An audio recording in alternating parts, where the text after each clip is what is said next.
The air on the front lines of the 123rd Motorized Rifle Battalion, part of the 7th Motorized Rifle Division of the Russian Ground Forces, guarding the volatile border zone, was always damp and cold. And it wasn't just the fog. An oppressive atmosphere, born of a primal fear that froze the soldiers' hearts, weighed heavily on every unit, like a shadow. He was the battalion commander, Major Igor Kromov, a graduate of the prestigious Elita Military Academy. Not quite 40 years old, he already commanded the battalion and considered himself the chosen one. His thoughts were occupied only with ambitious dreams of becoming a general. For him, the soldiers were nothing more than pebbles on the path to promotion. To ensure his unit was considered flawless, he squeezed the last vestiges of humanity out of them. His cruelty reached its peak when it came to training results. This was the case during a recent forced march exercise. Due to the unreasonably difficult route and the tight deadline, stragglers appeared one after another. Among them was Private Kuznetsov, who had injured his ligaments in his hip and was complaining of severe pain.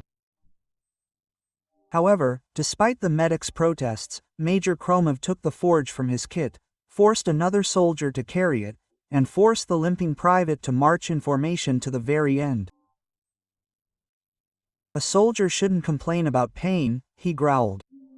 "They've completely lost their nerve. Because of one guy like you, the honor of the entire battalion suffers."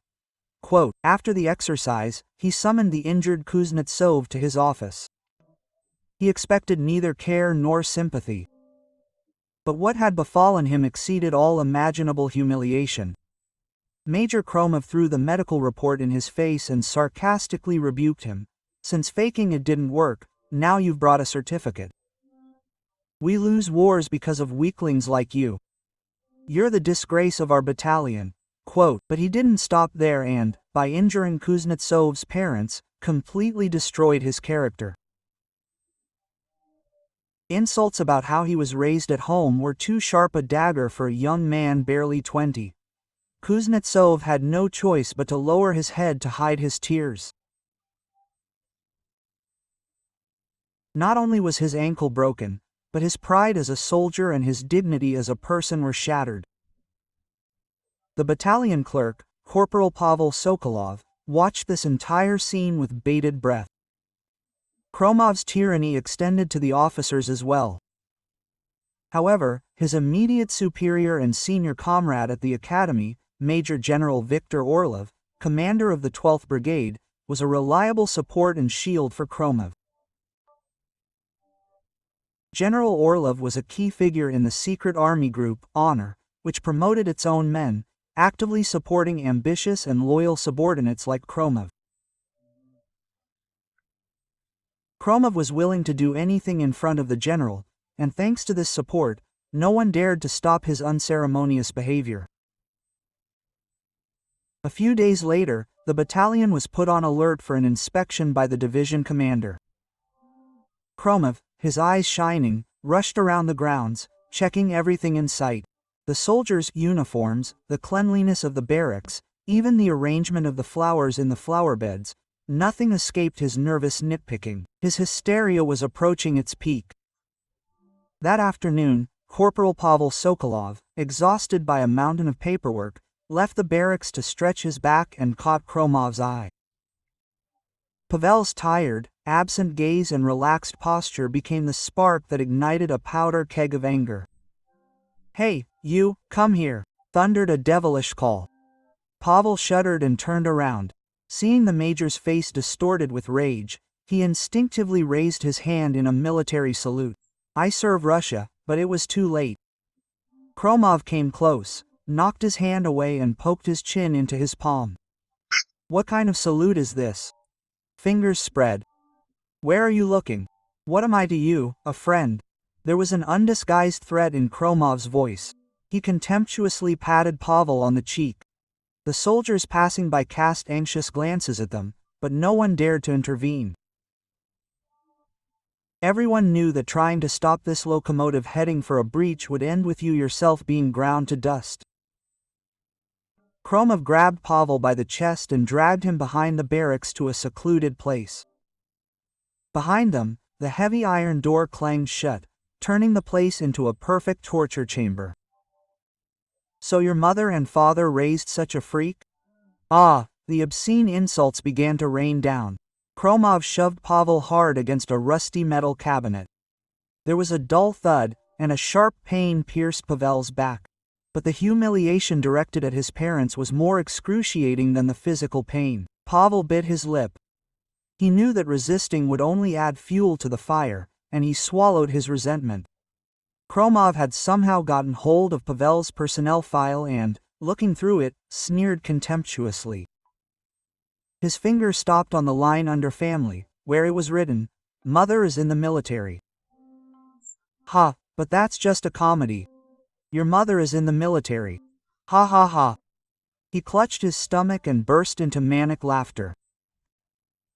This laughter filled the cramped space and seemed to burst Pavel's eardrums. "And where does she serve? What rank?" "Captain. Sergeant." She was at division headquarters. And Kromov gave Pavel a hard shove in the shoulder, continuing his taunts. "Go snitch on her. Tell her the commander of the 1203rd Battalion has arranged for you to be given a special assignment. Who knows, maybe your mommy will get involved and they'll give you extra leave." At that moment, something inside Pavel snapped. He couldn't bear it any longer. His gaze, which had previously been trembling with humiliation, turned cold. He parted his tightly pressed lips. His voice was quiet, but it weighed a ton. "Don't you dare talk about my mother like that." "What? What did you just say, you brat?" The smile instantly vanished from Kromov's face. He couldn't understand or forgive that the private he'd just humiliated dared to contradict him. His face turned purple with rage. He raised his fist, but Pavel didn't back down. Suppressing his fear, he looked straight into Kromov's eyes and he said, enunciating each word as hard as steel, "My mother is the commander of the 7th Motorized Rifle Division." Silence, absolute silence, as if all sounds in the world had disappeared. Kromov's fist froze in the air. His brain refused to process the word division commander. He looked at Pavel as if he were crazy. "Are you crazy? What nonsense are you talking about?" "Major General Irina Lebedeva is my mother," Pavel repeated, this time stating her rank and name. Kromov's pupils shook as if from an earthquake.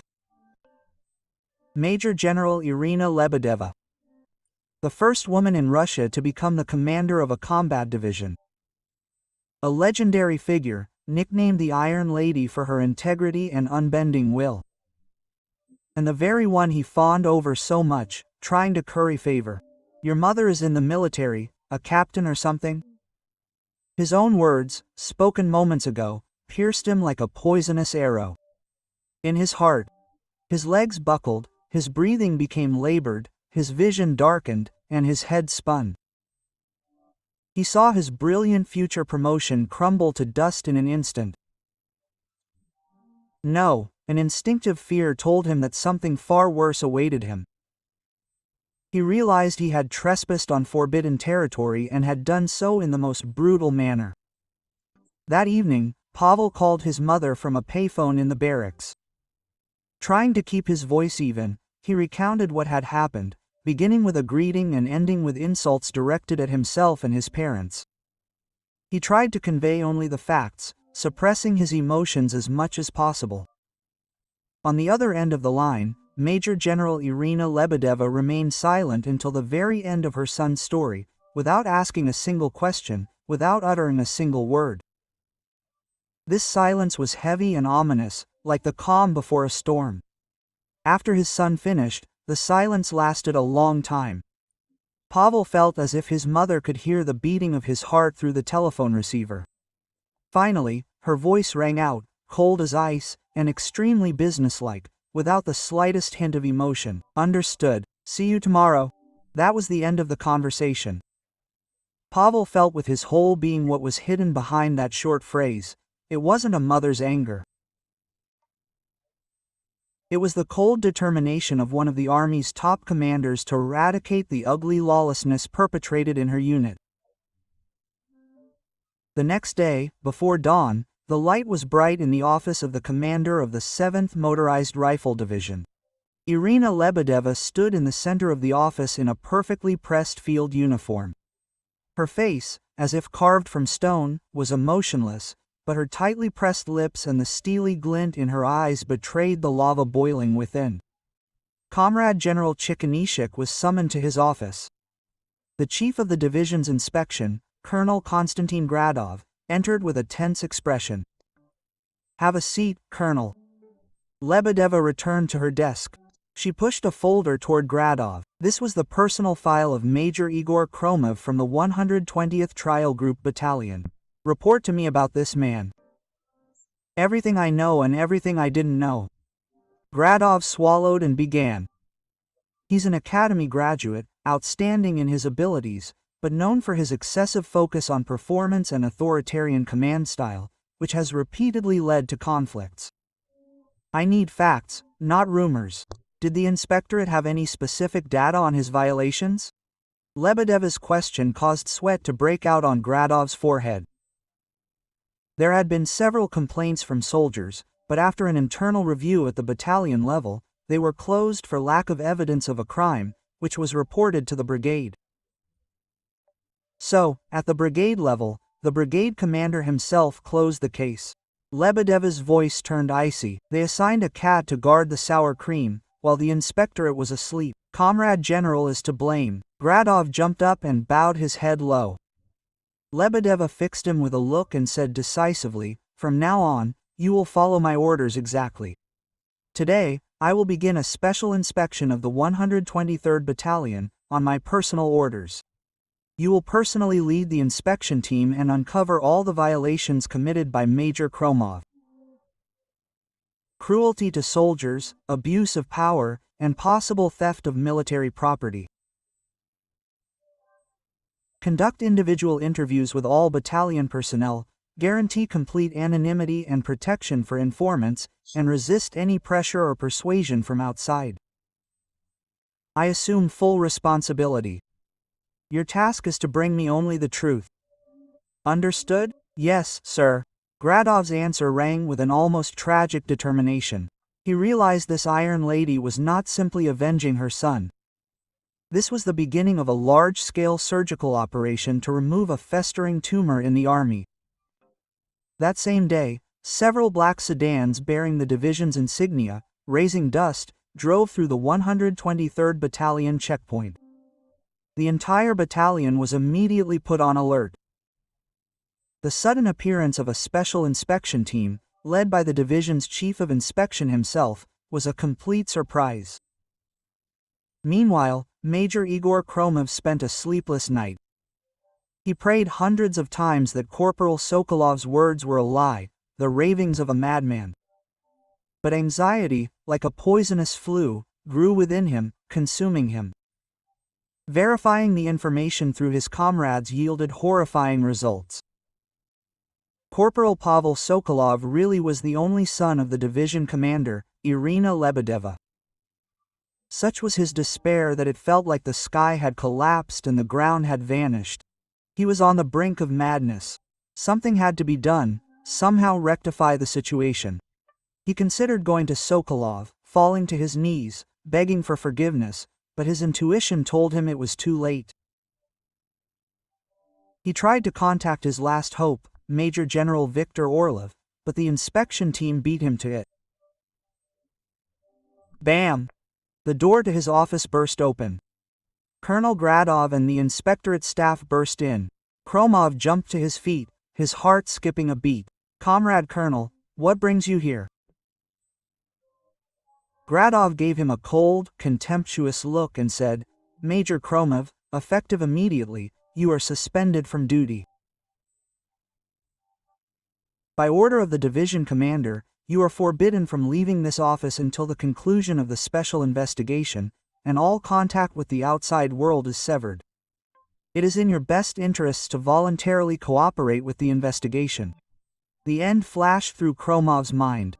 His legs gave way, and he collapsed onto the sofa. His once proud and self-assured shoulders slumped, and his sallow face was frozen in horror and despair. It seemed as if he could hear his empire crumbling. The inspectorate's investigation was in full swing. The soldiers, initially fearful of Khromov's retaliation, learned that the investigation had been personally initiated by the division commander, who had full protection. One by one, they gained courage. Testimonies poured out in abundance, and they were shocking. The case of Private Kuznetsov was just the tip of the iceberg. In winter, he forced us to stand on the parade ground in our underwear and doused us with cold water. He made us move furniture into his official apartment, and on weekends, his driver drove his wife shopping. More than one officer saw him drain fuel from official vehicles and fill his personal car. The testimony was concrete, and the evidence irrefutable. The inspection team collected photographs of soldiers' injuries, audio recordings of insults, and forged fuel records, all the while tightening the noose around Khromov's neck. And then an invisible hand intervened, Khromov's patron and an influential figure in the honor group, Major General Viktor Orlov. He couldn't allow his man to fall, as that would mean a blow to his own influence. He called Irina Lebedeva directly. His voice carried the familiar booming laughter, but behind it lay naked pressure. "Irina, this is Orlov, did you hear? You're making a fuss about the 123rd Battalion. Khromov is certainly an ambitious guy, but he's not malicious. A young commander, going through growing pains, you understand. I don't think this matter deserves a review at the divisional level. Perhaps we should resolve this quietly at the brigade level, so as not to air the squabbles in public." Lebedeva's answer was categorical. "General, you can't cover up growing pains with soldiers' tears. This isn't just a service error, but a serious crime that undermines the foundations of Army discipline. As a division commander, I'm doing what I have to do, and you, as a brigade commander, simply assist in conducting a fair investigation." Orlov was momentarily taken aback by her decisiveness. "Viper," he cursed silently and hung the corpse. Realizing Lebedev was far more serious than he expected, he decided to act differently. A secret order from Viktor Orlov was passed on to Khromov's confidants in the 123rd Battalion. Some officers loyal to Khromov took action. All documents related to Khromov, especially those on fuel and food, are to be destroyed. Compile a list of those who can provide key testimony and immediately send them to other units under the pretext of training exercises or the commander's office. Talk to the chatterboxes separately, calmly. Tell them that if we survive this, the major won't forget them. The systematic destruction of evidence, persuasion, and threats began. One soldier scheduled to testify was suddenly transferred to the most remote post, and computer files containing records of Khromov's violations were deleted under the pretext of a virus attack. These actions were immediately reported to the division commander. Irina Lebedeva immediately realized that Viktor Orlov was behind it all. If they're trying to destroy evidence, it means they have something to hide, she thought, and gave the order to Colonel Gradov. "Colonel, from now on, this is a real war. Arrest those who try to destroy evidence on the spot. Request assistance from the military prosecutor's office and the military police. This is no longer just an inspection, but an operation to eradicate a cancer in the Army. The case has gone beyond the violations of one Khromov and has turned into a fight against a deeply entrenched corruption cartel in the Army." In the midst of this invisible war between the inspection team and the corrupt officials, an emergency occurred one night. A fire broke out in the office of the 123rd Battalion for an unknown reason. Fortunately, the fire was quickly extinguished, but some of the documents and computers collected by the inspection team were burned or damaged. This was clearly arson. Someone went to extreme measures to completely destroy the evidence. This incident changed everything. Irina Lebedeva immediately contacted the main directorate of the military police. "The Ministry, Defense," says Major General Lebedeva, commander of the 7th Division. Quote, An incident occurred in the 123rd Battalion, where an internal investigation is currently underway. This appears to be an organized attempt to destroy evidence, and there is reason to believe that larger forces are behind it. I believe the situation has gone beyond the limits that can be resolved at the division level. I am officially requesting an investigation at the Ministry of Defense level. Her decision was a blow to Viktor Orlov. Now the case has slipped beyond the control of the division and brigade, and the Ministry of Defense itself is handling it.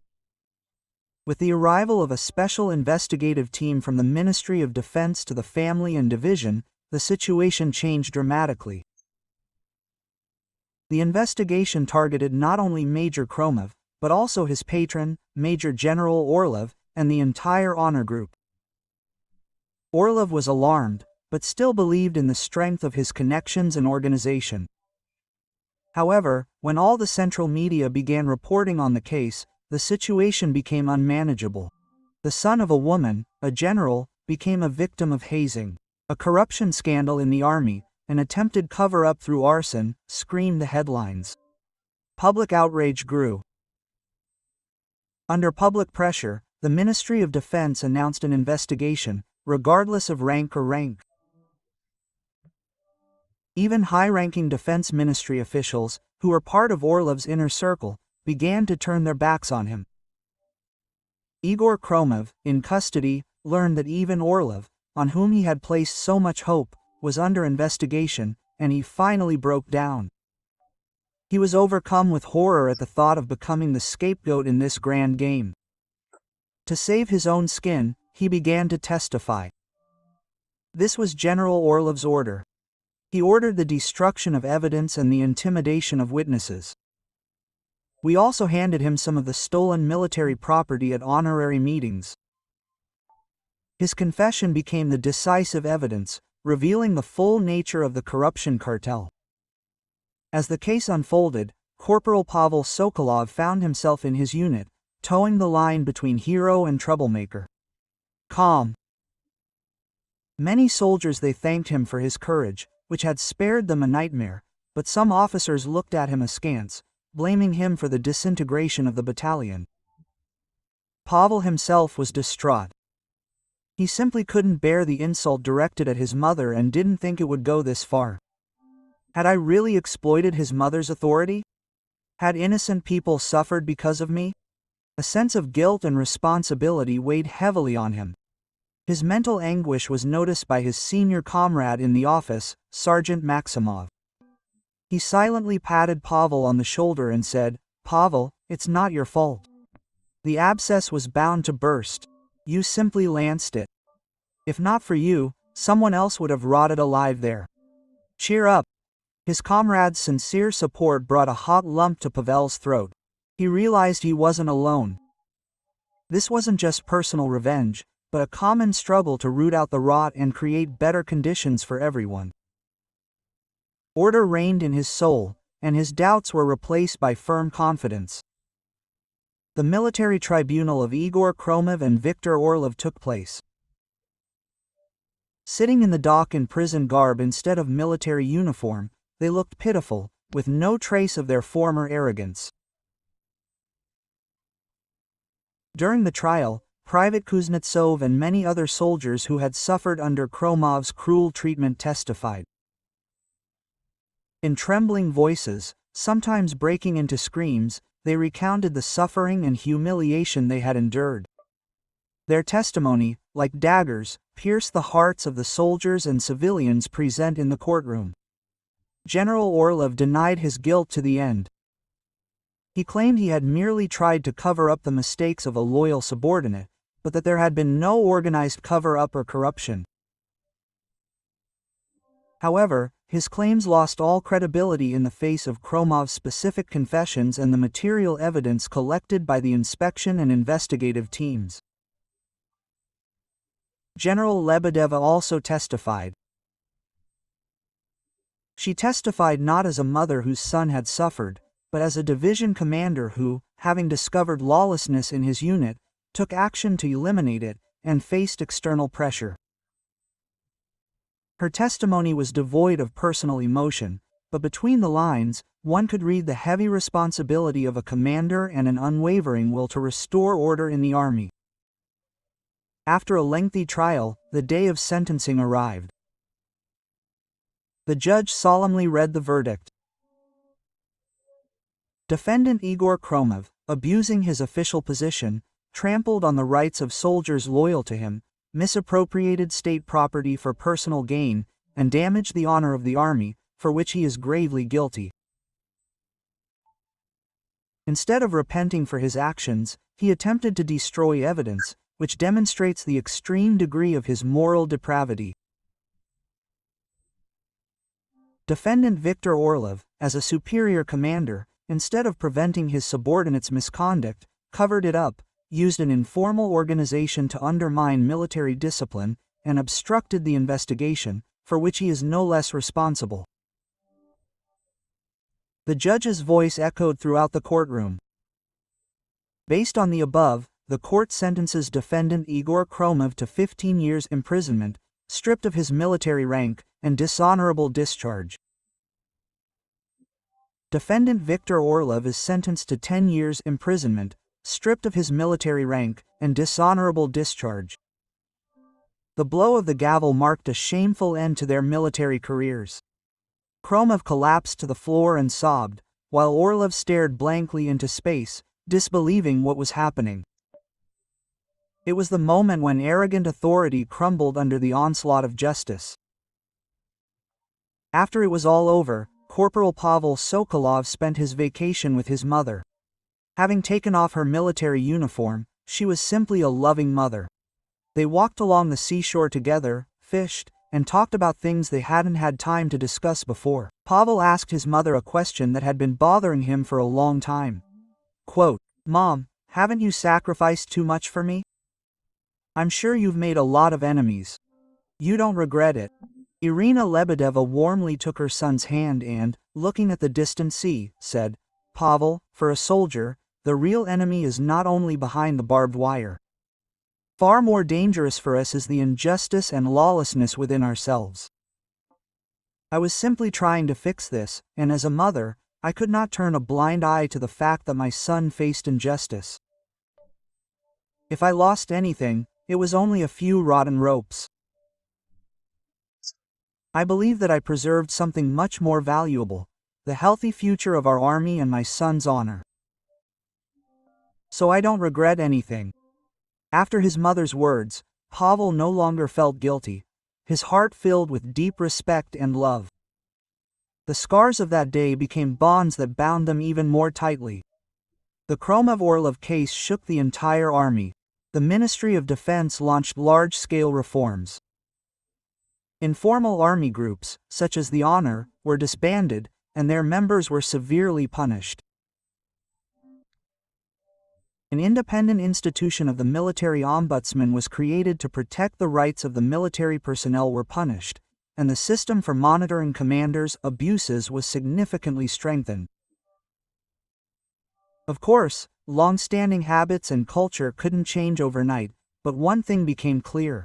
It was no longer possible to survive in the army by operating in the old way.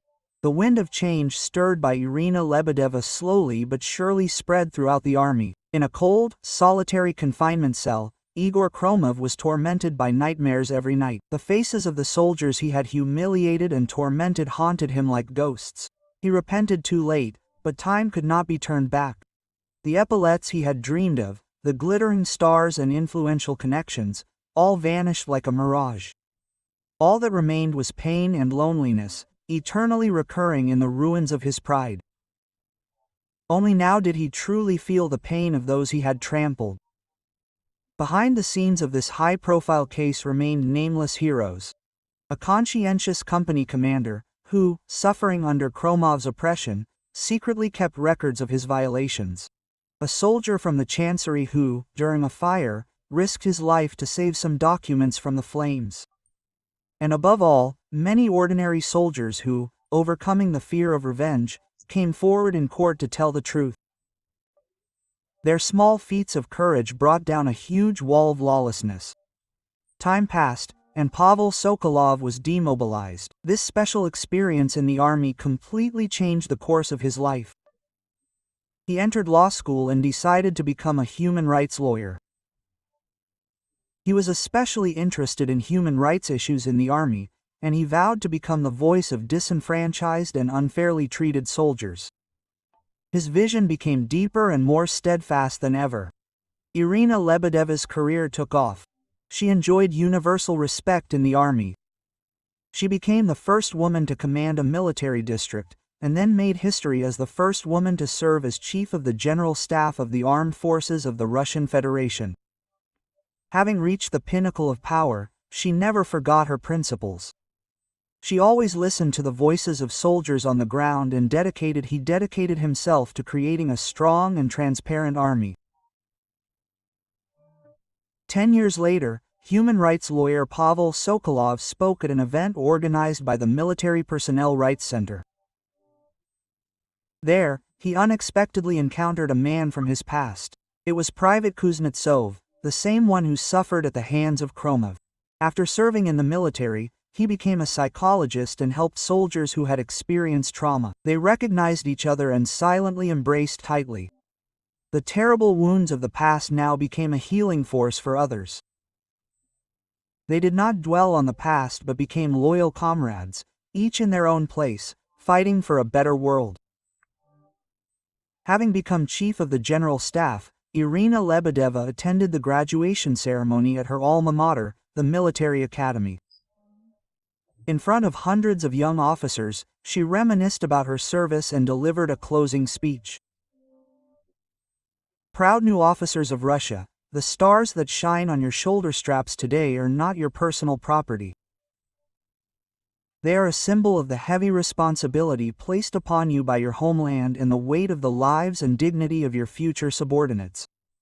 She directly mentioned that high-profile case from 10 years ago.